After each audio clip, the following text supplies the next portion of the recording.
Now, you're watching College Football Game Night on Newswatch 12, presented by Quality Fence of Southern Oregon.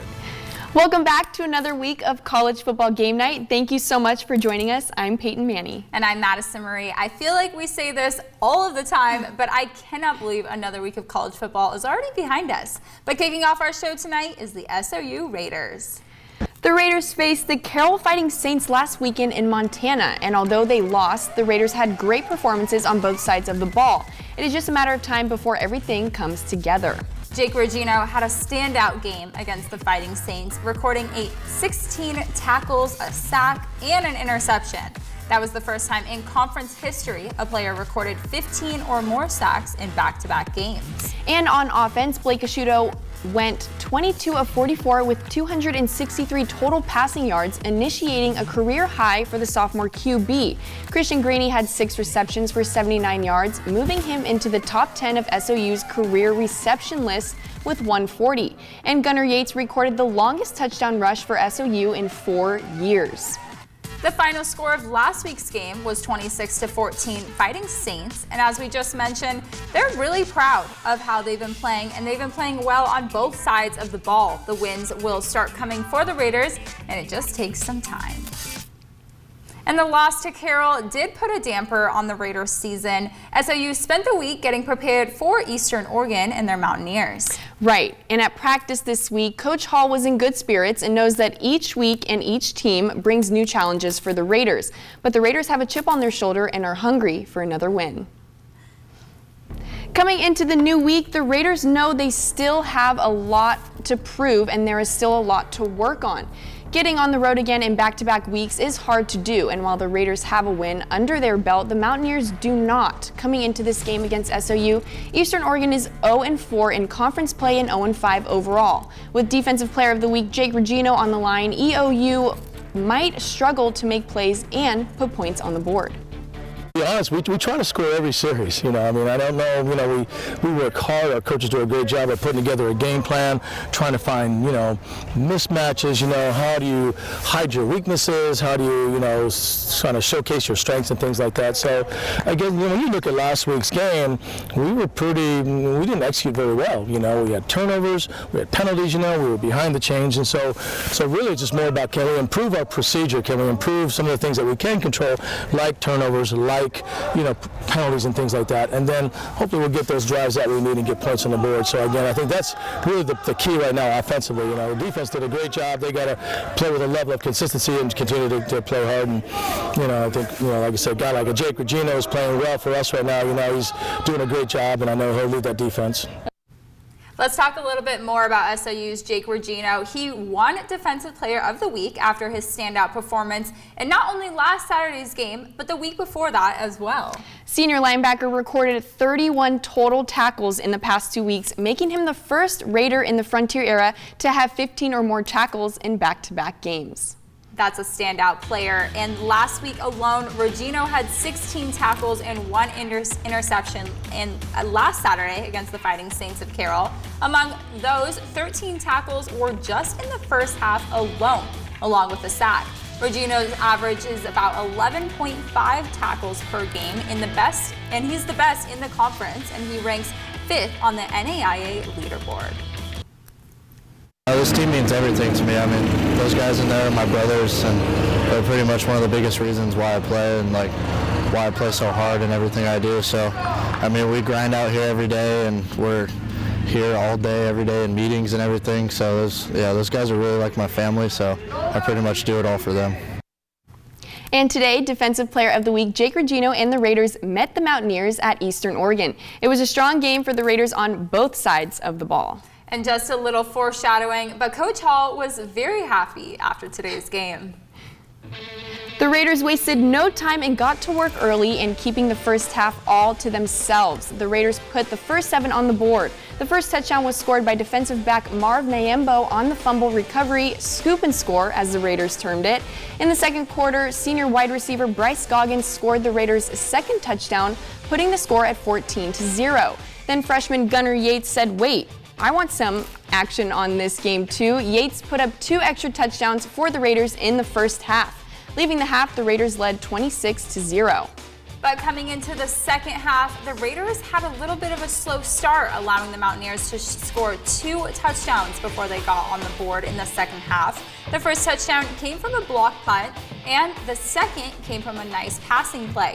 But Blake Asciutto and the offense drove down the field time and time again, with touchdowns from Champ Robertson and another from Gunnar Yates. The Raiders' run game was strong today, while the defense kept the Mountaineers to only a 2-score game. I saw our team just be really kind of resolute in trying to get better and trying to, get beyond, and improve on what we didn't do the last couple of weeks. And that's finish a football game. I thought with the exception of that first fumble that we had in the first quarter, did a good job of stopping their run game. We got some turnovers from our defense. I like just the way that, when things didn't go well for us in the beginning of the second half, that we were able to answer that and kind of put the game away. So some really positives, to take away from this game. The Raiders will bring home the win from Eastern Oregon today with a final score of 42-14 and keep the Mountaineers' season winless. Blake Asciutto completed 17 of 28 for 177 yards and 2 touchdowns. Freshman Gunnar Yates had 4 touchdowns today, and in his past 4 games as a Raider, he has got himself 233 rushing yards on 5.4 per carry. And a great game for the Raiders today on both sides of the ball, but let's take a deeper look into that Raiders first half and break it down a little bit more.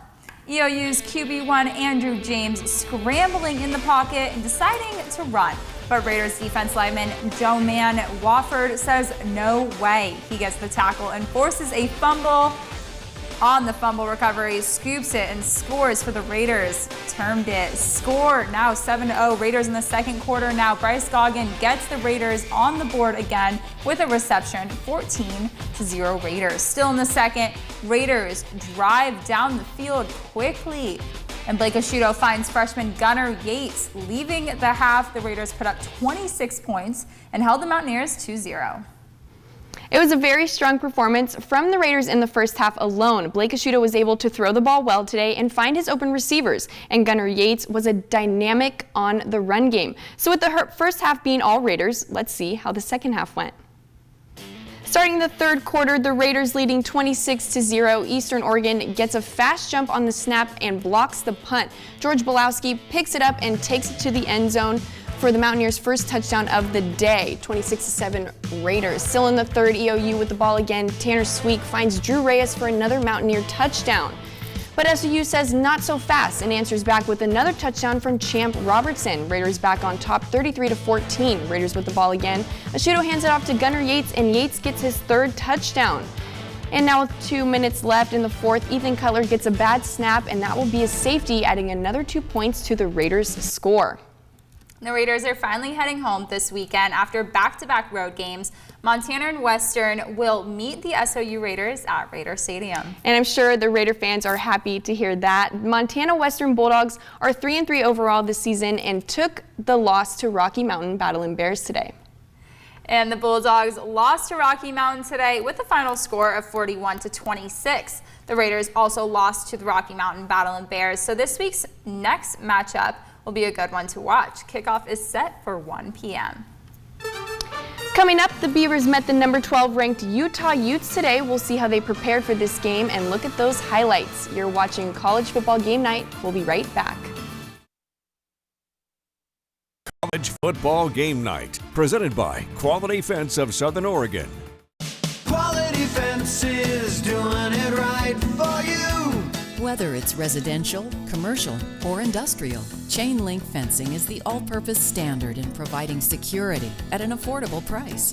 And today's chain link offers you more variety, value, and durability. Get great ideas at qualityfenceco.com. Quality Fence in Roseburg, Central Point, and Grants Pass. Quality Fence is doing it right for you. Remove stubborn fat resistant to diet and exercise. Cool Sculpting Elite now features redesigned applicators to fit your natural curve, delivering 18% more cooling coverage than traditional Cool Sculpting, with the option to treat 2 areas at one time. Are you tired of stubborn fat resistant to diet and exercise? Consider Cool Sculpting Elite. Call Admire Aesthetics today or visit us online at admireaesthetics.com. Don't miss Barnstormers Vintage Fair October 7th and 8th at the Jackson County Expo. Over 70 vendors from the Pacific Northwest, vintage and farmhouse decor, handmade goods, and more. Grab a bite to eat from local food trucks and have a glass of wine or beer while you shop. Friday from 4 to 8 and Saturday from 9 to 3:30 p.m. Kids 12 and under are free. Mark your calendars for Barnstormers Fall Fair at the Expo Jackson County Fairgrounds October 7th and 8th. The difference between Soul Savers and other companies is we look at the person as a whole. We don't just look at that number, that credit score. Most companies look at your credit to determine what kind of person you are. Bad things happen to good people, but that doesn't mean they don't deserve that car. We believe that people are inherently good. They want to make those payments, they want that second chance, and they need that second chance. We just want to help them succeed. My name is Mike, and I'm the manager at Soul Savers.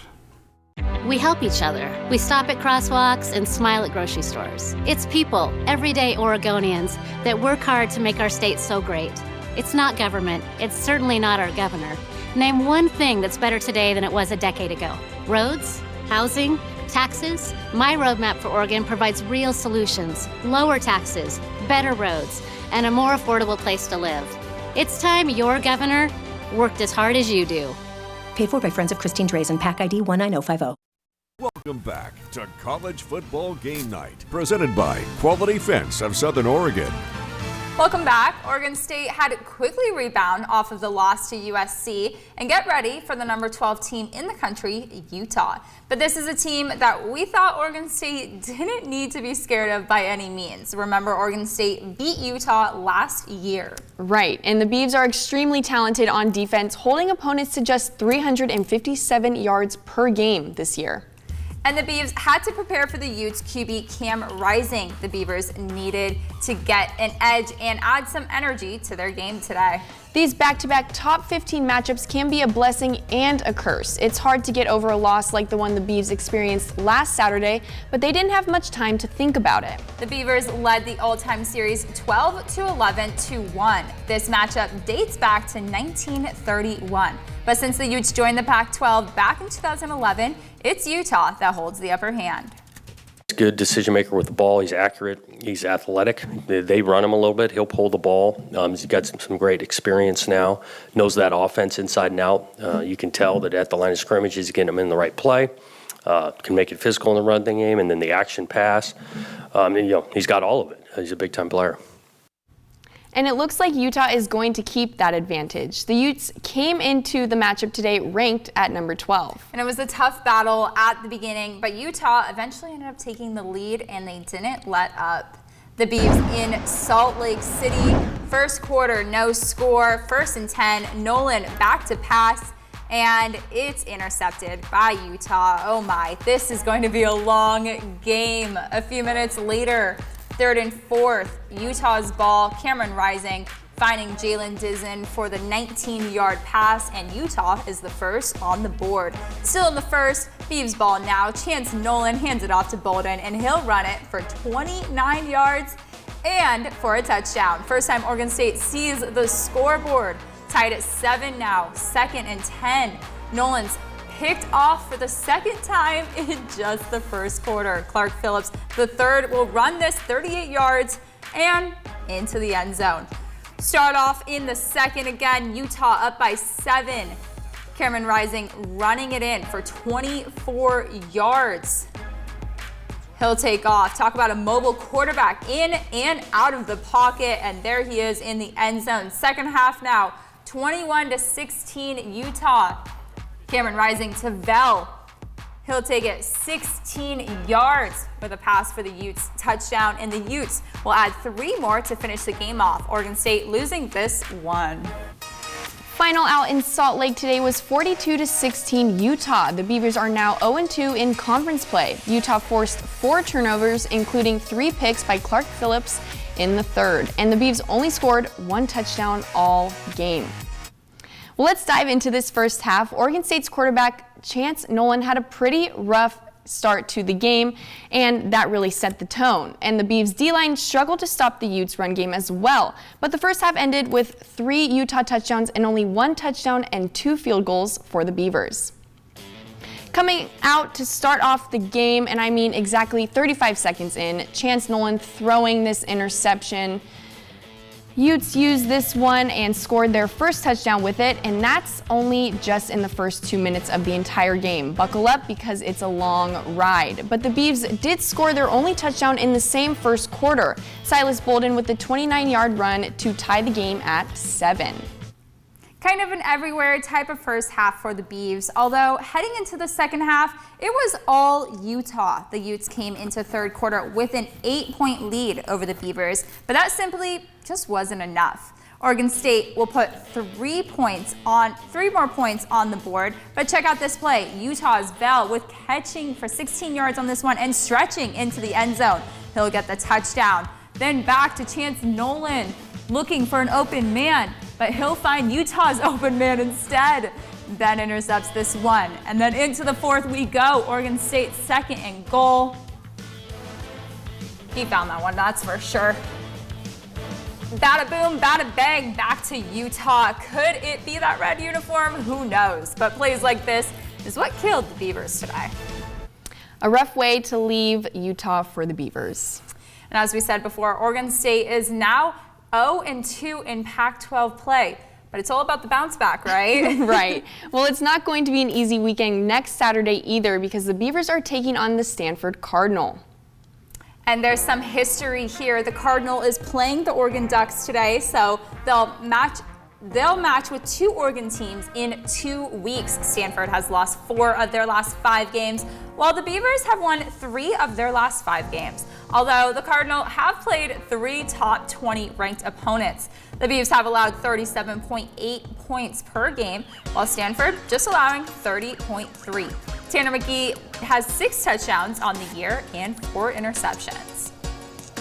And we're back to Oregon State at night. Kickoff is set for 8 p.m. at Stanford Stadium. We'll keep you updated about the Beavs' preparation for this matchup all week on Newswatch 12 Sports. Coming up next, we'll see how the Ducks are doing against the Cardinal and see how they prepared for their game tonight. Stay with us. We'll be right back.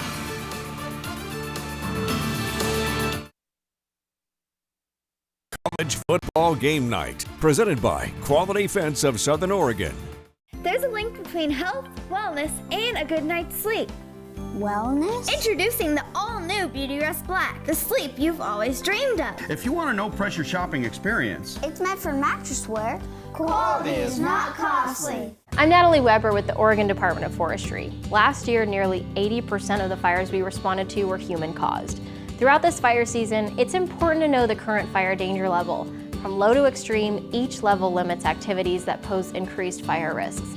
By knowing the current level and following its restrictions, together we can cut down on the number of fires in our community. From everyone at ODF and our partner agencies, thank you for being fire safe.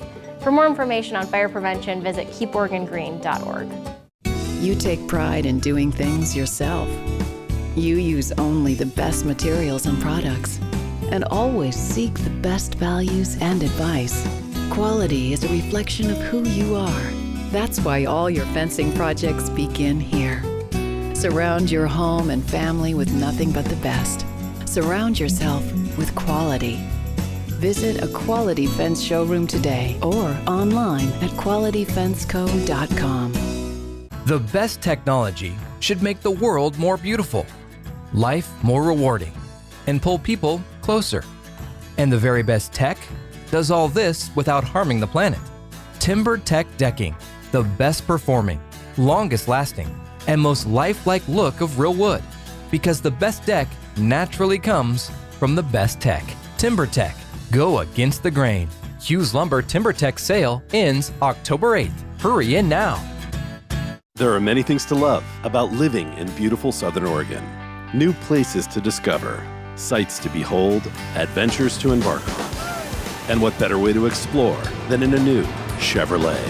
Whether it's taking the scenic route to your favorite location, finding that perfect camping site, seeking out a new trail, or just soaking in nature's beauty, your Chevy will take you wherever you want to go. Test drive a Chevy today at your Southern Oregon Chevy dealers. Take your taste buds on a tour with a Newswatch 12 Grapes and Grub Passport card. Enjoy 15 beverages or bites, valued at $225. Yours for only $49.99. On sale now. Welcome back to College Football Game Night, presented by Quality Fence of Southern Oregon. Welcome back to College Football Game Night. Coming into tonight's game against Stanford, the Ducks were riding that high after their crazy win against the Washington State Cougars last week. And because it was such a great ending, let's see those highlights again.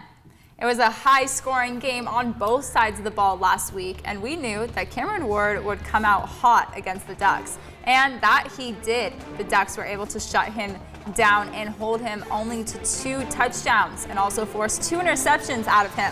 Bo Nix finished off the Cougs 33-44 and threw for 428 yards with 3 touchdowns sprinkled in there. Coming into Wazoo, Dan Lanning knew the Ducks could not afford any mistakes against Cam Ward. No, he's a good quarterback, right? Good football is good football, and he's got fast delivery. And we've talked as a defensive staff, he's like a shortstop at times, the way he's able to get the ball out really quick. But no, good play is good play. But this is going to be hostile, and so it's up to the leaders on the team to be able to, if anything gets out of hand, and they're going to make big plays. We know that that's going to happen. But to be able to quickly right the ship and keep, stay level, right, rather than getting on the highs and lows like a lot of teams do on the road. The Ducks are on a roll coming into tonight's game. They entered this week 3-1 overall and secured their first conference win. And last week's win definitely gave the Ducks that confidence boost they needed this season. Oregon and Stanford have played some of the best games in the Pac-12 over the last decade and a half. The Ducks have won big games at Stanford, and they've had a massive wins at home. But they also have had their seasons get turned upside down by big upset losses to the Cardinal. This season, Oregon is the only team in the country that has yet to give up a sack. The Ducks also hold the nation's 3rd longest home win streak, but it never seems to fail. These two teams play each other tough, and the Ducks will have to keep that in mind tonight. Man, I just told the D-line last year, them boys stung us in a way that was acceptable, And I just told them, we got to have the same mentality we had in the past 2 weeks. It's really, forget about everybody else, what they talking about. We know we're the most physical team. We know we got the guys to do it. We just got to keep focused on the plan and stay locked in. Again, they've had a lot of success, obviously, over the last few years, and we were able to hit on some of that history today with our team, and I think our guys are really familiar with, the success that Stanford's had in the past and have a lot of respect for that team. And tonight, the Cardinal are in Duck Pond. The Cardinal may not look strong on paper, but like many other teams the Ducks have faced, they have playmakers. And the other variable all teams are starting to face is film is starting to stack up. Right, Madison. And Dan Lanning made it a point to say that getting further into the season means that tendencies are starting to become more recognizable. The score of that game is currently 3-0 Oregon. Still in the first quarter. We'll have these game highlights and the final score for you tonight at 11. And after the Ducks play the Cardinal tonight, they head into Arizona to take on the Wildcats. The Wildcats are 2-2 so far this season, and they're taking on the Colorado Buffaloes tonight. Wildcats QB1 Jaden DeLaura is not having a bad season so far, but he also hasn't seen the Ducks defense yet. We've seen good offenses pick apart the Oregon's defense and find ways to score, but only 2 teams have been able to exploit those mistakes on the Oregon's defense, and even then, really only 1 team was able to capitalize and make a win on the game, and that was the Georgia Bulldogs. Although they have had a slow start, Bo Nix is starting to find his way into the Ducks QB1 room on the season so far. He's at a total of 1,100 total yards, and he has thrown for 10 touchdowns. And although Nix is a huge part of the offense, it really helps to have a Bucky Irving and Troy Franklin on the team. The Ducks are heading to the desert to take on the Wildcats on October 8th. Kickoff is set for 6 p.m. We'll see how both the Ducks and the Wildcats do tonight, heading into their game against each other next Saturday. Coming up on College Football Game Night, we're diving into the Pac-12 games that were played today. There are some cool highlights, so stick with us. We'll be right back. College Football Game Night, presented by Quality Fence of Southern Oregon.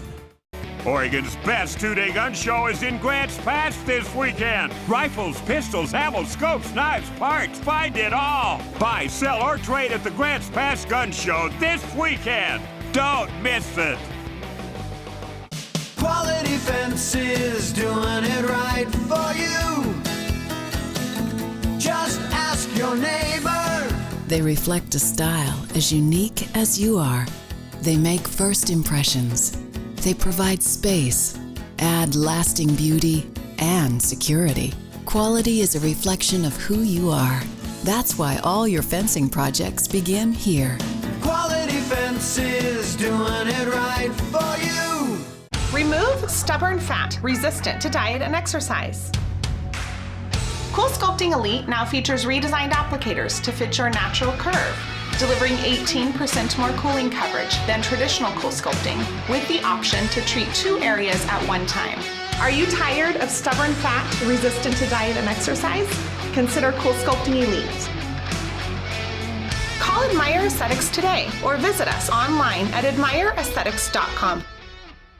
Looking for high quality and low prices? Then Furniture Row's 4-day super sale is for you. That's 4 days, for the more you buy, the more you save. Save $100 on every $1,000 you spend, no limit. You'll also find huge savings on living, dining, bedroom, and much, much more. Plus, make your cash go further with 5 years no interest financing and no down payment. But don't wait, the 4-day super sale at Furniture Row ends Monday. Newswatch 12 brings you Foodie Frenzy, where local restaurants offer our viewers $50 in food vouchers for half off. This Foodie Frenzy is sponsored by Grape Street Bar and Grill. Stop into Grape Street Bar and Grill for a variety of live music and entertainment. Enjoy our tasty food, full bar, and happy hour deals. Get $50 in food vouchers for only $25. Hurry, this offer is only on sale now until October 2nd. Go to kdrv.com/deals to buy now. Oregon's best two-day gun show is in Grants Pass this weekend. Rifles, pistols, ammo, scopes, knives, parts, find it all. Buy, sell, or trade at the Grants Pass Gun Show this weekend. Don't miss it. Welcome back to College Football Game Night, presented by Quality Fence of Southern Oregon. We start off Pac-12 play with a Friday night matchup. The UCLA Bruins and DTR took to the field last night to take on the number 15th ranked Washington Huskies. Let me tell you, trying to cover all the fun high school football games last night and watch this game was a sport in itself. That it was. This game was one you did not want to miss. Michael Phoenix Jr. taking the field for the Huskies in Pasadena. Let's start first quarter, only 5 minutes in. 4th and 6 on UCLA's 33. Phoenix Jr. finds Rome Odzane open down the left sideline. He's in for a 33-yard touchdown. Huskies take the lead. Still in the first, 3rd and goal on Washington's 1. Zach Carbonet punches this one in for the touchdowns. Bruins take the lead 9-7. Now in the second, Washington down 10-16. Coming off an interception, DTR drops back and completes the pass to Cam Brown for the 15-yard touchdown. Extra point is good, and Bruins lead 23-10. Now in the third, 1st and 14, DTR again with the play-action fake. He finds Jake Bobo down the right side. Bobo slips a tackle, and he's in for the 39-yard touchdown. Wait, we'll tell you a little more about that playmaker coming up. 1 minute remaining in the game. 3rd and 6 on the Huskies 45. Washington with no timeouts. DTR with a quick pass to Hudson for the first down to secure the win, and the Bruins remain undefeated. Final in Pasadena, 40 Bruins, 32 Huskies. DTR 24 for 33 with 315 passing yards and 3 touchdowns. Jake Bobo with 142 receiving yards and 2 touchdowns. This one was one for the books for UCLA. Well, from one California versus Washington matchup to the next, the Cowbears were in Washington today to take on the Cougars. Coming into this game, the Cougars had 1 loss in Pac-12 compared to the Bears' 1 win. Time for things to get a little weird. Starting in the second quarter, Cam Ward hands it off to Jenkins and he runs 2 yards for the touchdown. Wazoo up 7-0. Skipping to the third quarter now, Cam Ward doing what he does best. And with the long pass, he gets Wazoo in scoring position. Third quarter, 2nd and 10, Cam Ward finds Robert Farrell for the 17-yard pass and a touchdown. Score is now 14-3 Wazoo. Fourth quarter, Cal with the ball now, 1st and 10. Jack Plummer goes deep and finds Jeremiah Hunter for the Bears' first down. Nice long play, good catch.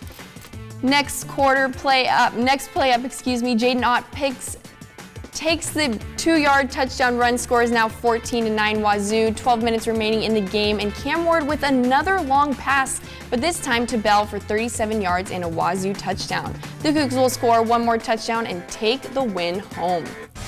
And the final out at Martin Stadium, 28-9 Wazoo. Cam Ward, of course, had himself a day, completing 27 of 40 with 343 passing yards, 3 touchdowns, but he threw 2 interceptions. And Wazoo's wide receiver, Renard Bell, with 8 receptions for 115 yards and 1 touchdown. What a game. And heading over to the hot Arizona desert, the Buffaloes of Colorado have not won a single game this season. And they took to the Wildcats at Arizona to try and change that. That game started just a few hours ago. Let's start off early in the first. Jaden DeLaura's pass to Michael Wiley is good for an 8-yard touchdown run. Arizona up by 1. Colorado coming up after shortly. Owen McCohen with this run for 1 yard, and Buffalo touchdown. They're tied after this play at 7. The current score is 26-13 Arizona in the third quarter. And another Arizona school is in the house of Lincoln Riley. The Arizona State Sun Devils are at USC taking on the number 6 ranked Trojans. The Trojans are not only undefeated in conference play, but they're undefeated overall, while the Sun Devils only have 1 win under their belt. The current score of this game is 21-10. USC is leading with just a few minutes remaining in the first half. Well, I told you we were going to talk a little bit more about UCLA's starting quarterback, Dorian Thompson-Robinson, and here we go. DTR went 24 for 33 last night with a 72.7% passing completion. And this isn't anything new for the quarterback. Coming from the powerhouse of Bishop Gorman in Las Vegas, DTR knows what it's like to win. So I think this is the best thing I saw this weekend. He'll step back to pass, but it's not in the playbooks. He'll take this one for himself. And no hurdle too high for DTR. Let's call him Air Dorian. But wait, it gets better. Running it in with the quick skirt. Boom, touchdown, Bruins. And Chip Kelly's quarterback is happy about that one. What a day for some Pac-12 football, but stay with us because coming up, we'll recap some NCAA games that were nail-biters until the end.